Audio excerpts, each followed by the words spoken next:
Assalamualaikum warahmatullahi wabarakatuh.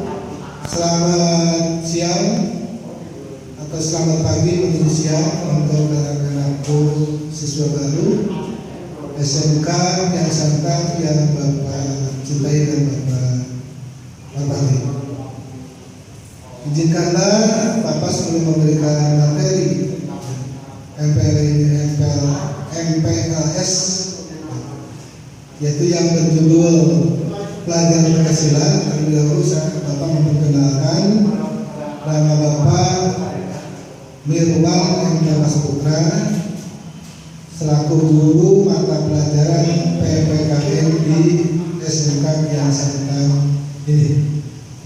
Jadi harus tahu ya, nanti kalian akan belajar dengan Bapak sehari-hari. Ada teman sekalian siswa baru yang Bapak cintai.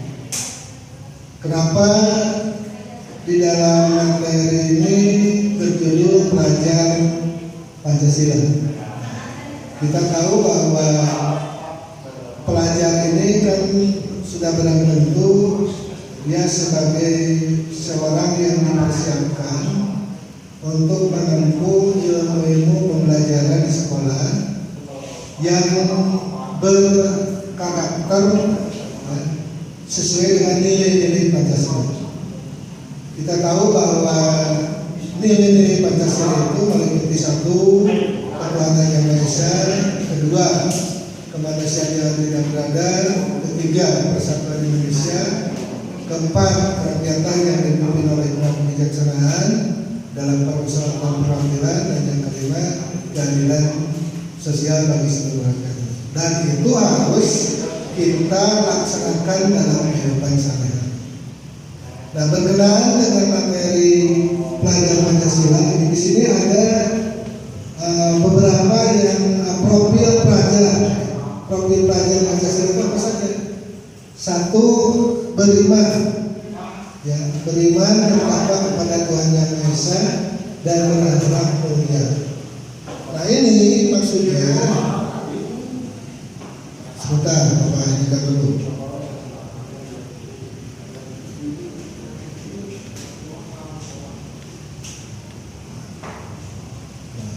Beriman bertakwa kepada Tuhan Yang Maha Esa dan berakhlak mulia, bahwa pelajar Indonesia yang berakhlak mulia adalah pelajar yang berakhlak dalam hubungan dengan Tuhan Yang Maha Esa.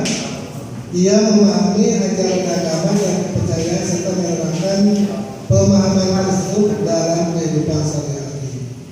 Contohnya, satu, berakhlak beragama. Jadi orang Indonesia itu harus beragama. Kita tahu bahwa Indonesia berbagai macam agama yang diakui. Barangkali ada yang tahu, gitu, agama apa saja yang diakui di negara Indonesia. Ya, satu agama Islam, agama Kristen, Katolik, Kristen Protestan, Hindu, Buddha, dan ada yang disebut dengan agama Konghucu. Jadi ada 6. Kemudian alam pribadi harus mencerminkan sebagai pelajar. Jadi pertama, ya, sebagai seorang Muslim menjalankan perintahnya, menjauhi larangannya. Itu yang harus diaplikasikan dalam kehidupan sebagai pelajar. Kemudian yang ketiganya adalah kepada manusia harus ada hubungan baik dengan sesama manusia. Kita tidak boleh saling menjelekan, saling mencemoohkan. Kalau sesuatu yang akhirnya bertakwa kepada Tuhan, kepada menjalankan agamanya, sudah tentu dia harus berbuat baik dan kebaikan. Keempat adalah kepada alam, harus mencerminkan. Alam ini kan ciptaan Tuhan juga, harus dirawat. Jangan sampai artinya alam kekayaan alam Indonesia itu dirusak oleh segelintir orang untuk kepentingan pribadi dan Tuhan. Dan ini yang tidak boleh dilakukan oleh kita. Ya, pada umumnya. Yang terjadi kan sekarang ada longsor, kemudian bencana di mana-mana ini kan diakibatkan karena ada orang-orang yang tidak bertanggung jawab dan tidak ramah terhadap lingkungan sekitarnya yang ada di dunia. Kemudian yang kelima adalah bernegara. Kita sebagai warga negara yang baik jangan peraturan negara yang sudah diberikan, sudah dicantumkan di dalam konstitusi kita. Nah, ini yang dimaksud dengan beriman bertakwa kepada Tuhan Yang Maha Esa dan beranak mulia. Nah, kita kesimpulannya bahwa kita selaku pelajar ini harus mencerminkan nilai-nilai yang terkandung di dalam sila pertama. Kemudian yang kedua adalah berkebinekaan global. Artinya pelajar Indonesia ini akan mempertahankan budaya luhur, loyalitas dan identitas, dan tetap berpikiran terbuka dalam berinteraksi dengan budaya lain sehingga menumbuhkan rasa saling menghargai dan kemungkinan terbentuknya budaya baru yang positif dan tidak bertentangan dengan budaya berbangsa Indonesia. Nah, apa yang harus kita lakukan sebagai pelajar Indonesia? Yang pertama adalah mengenal dan menghargai budaya. Kita cukup kaya budaya yang ada di Indonesia. Kenapa tidak kan? Kita melestarikannya baik dari nilai seni, ya, kemudian tarian dan sebagainya. Kita sebetulnya kaya. Nah, ini harus dipertahankan oleh kita semua. Supaya apa? Supaya budaya kita itu tidak punah. Dan apalagi diambil oleh negara lain, diambil oleh negara lain. Kemudian kemampuan komunikasi interkultural dalam berinteraksi dengan sesama. Artinya kita harus mengenal ini orang, kan banyak di kita itu banyak suku bangsa, berbagai macam ragam bangsa. Tapi harus satu tujuan, yaitu Bhinneka Tunggal Ika. Nah, kita tidak bisa saling mencemoohi satu sama lain sesama bangsa. Dan justru kita harus bersinergi dengan orang yang berlainan budaya. Artinya bahwa misalkan orang Sunda ya harus berinteraksi dengan orang Batak dan sebagainya. Jadi ada hubungan, tidak saling menjauhkan. Kemudian yang ketiga, refleksi dan tanggung jawab terhadap pengalaman kebinekaan. Ini yang harus jadi cerminan bahwa berbagai macam suku bangsa, bahasa, agama dan sebagainya harus menjadi satu kesatuan. Nah, kita sebagai pelajar Indonesia atau pelajar Pancasila harus mencerminkan bahwa kita ini tidak boleh artinya menyanyiakan kekayaan Indonesia, budaya kita, etika, karena budaya kita ini mencerminkan etika kepribadian bangsa itu sendiri. Kemudian yang ketiga adalah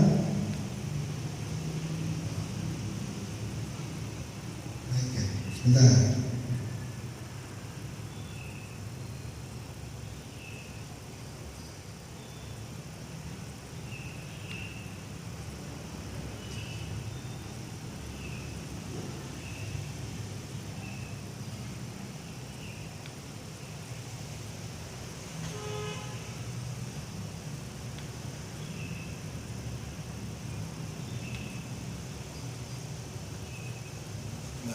Ini gotong royong.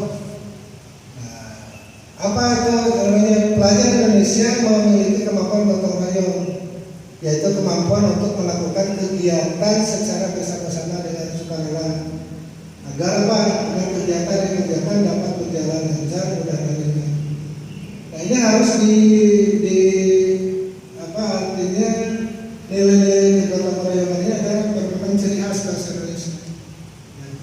Bahwa harus ada kolaborasi, artinya satu sama lain harus saling menunjang, harus saling membantu. Apalagi dalam suasana sekarang ada COVID dan ini harus saling ada empati terhadap orang-orang yang kena ini. Nah, ini menunjukkan bahwa pelajar Pancasila itu betul-betul menjiwai bahwa itu adalah warga negara kita, saudara kita. Kemudian kepedulian, nah, kita juga harus ada kepedulian terhadap sesama warga ya, yang sakit kita tengok, kalau ada yang musibah kita bantu ya, dan sebagainya. Yang ketiga, berbagi dalam suka dan duka. Nah, ini harus jadi cerminan untuk kita semua. Kemudian yang keempat adalah pelajar Indonesia harus mandiri, artinya bahwa Pelajar Indonesia merupakan pelajar mandiri, yaitu pelajar yang bertanggung jawab atas proses dan hasil belajar. Contohnya kesadaran akan diri dengan situasi yang dihadapi. Nah, sekarang kita dalam suasana sekarang misalkan belajar dari di rumah, jangan berputus asa karena situasinya seperti ini. Tetap saja kita ini harus belajar penuh dan tanggung jawab, karena ilmu ini tidak hanya didapati dari bangku sekolah saja, di luar. Nah, ini kesempatan buat kita ya, dalam suasana seperti ini. Nah, makanya pelajar Pancasila ini harus menjiwai tadi Bapak katakan seperti itu. Nah, makanya untuk kemandirian ini harus didasari dari diri kita sendiri. Kita harus bertanggung jawab karena masa depan yang dihadapi kita itu bukan untuk orang lain, untuk diri sendiri. Kemudian kita harus artinya kesadaran diri yang dimaksud adalah kita harus bertanggung jawab terhadap apa yang terjadi. Ya. Jangan artinya ketergantungan kepada orang lain. Kemudian regulasi diri artinya kita membagi sejauh mana mencari yang begini. Kemudian yang berikutnya yang terakhir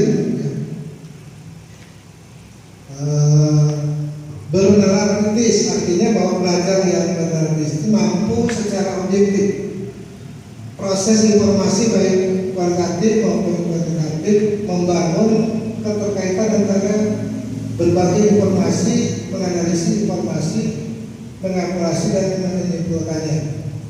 Nah, apa saja yang harus dikritisi? Satu, memperoleh dan memproses informasi dengan gagasan. Nah, banyak sekarang informasi-informasi yang menyesatkan kita. Nah, ini kita sebagai pelajar Pancasila jangan sampai terkait sama apalagi ikut-ikutan. Nah, kita harus bisa menyadari bahwa apa yang tertera, apalagi sekarang kan dengan teknologi yang banyak dan sebagainya yang memberikan informasi yang keliru. Nah, kita harus bisa menyaring dengan baik. Kemudian menganalisis dan mengoperasi penalaran. Nah, kita pilih-pilih mana ini yang baik, mana yang jelek. Kalau yang baik ya kenapa tidak kita jadikan. Tapi kalau yang jelek tolong dihilangkan. Kemudian merefleksi pemikiran dan proses berpikir. Artinya sesuai dengan kemajuan zaman. Kita itu jangan a priori.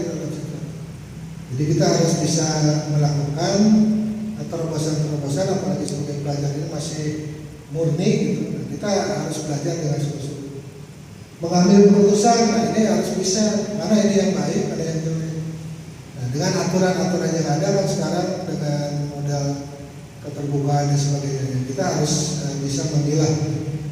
Kemudian yang keenam adalah pelajar Pancasila itu harus kreatif.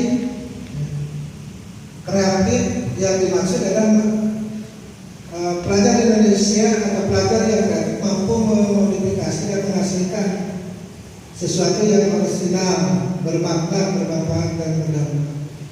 Nah, apa menghasilkan gagasan yang orisinal? Artinya yang betul-betul tanpa dipengaruhi orang-orang lain, pikiran-pikiran apa dan sebagainya. Nah, kita ini justru sebagai pelajar ini harus bisa melihat masa depan yang ada. Kemudian menghasilkan karya dan tindakan yang orisinal. Justru memberikan satu karya nyata. Wah, kita sebagai pelajar Pancasila itu atau pelajar Indonesia itu harus bisa lebih maju. Apalagi di SMK ini kan berbagai macam jurusan justru dipersiapkan untuk masa depan kalian. Kemudian yang terakhir, apa saja penguatan pemahaman ideologi Pancasila. Nah, ini menurut Kamus Besar Bahasa Indonesia, yang dimaksud ideologi itu adalah kumpulan konsep bersistem yang dapat dijadikan dasar pendapat yang mengarahkan dan memberikan tujuan untuk kelangsungan hidup suatu kumpulan individu atau suatu negara. Nah, kemudian ideologi juga dapat berarti secara berpikir seseorang atau suatu golongan tertentu yang menjadi pedoman hidup mereka.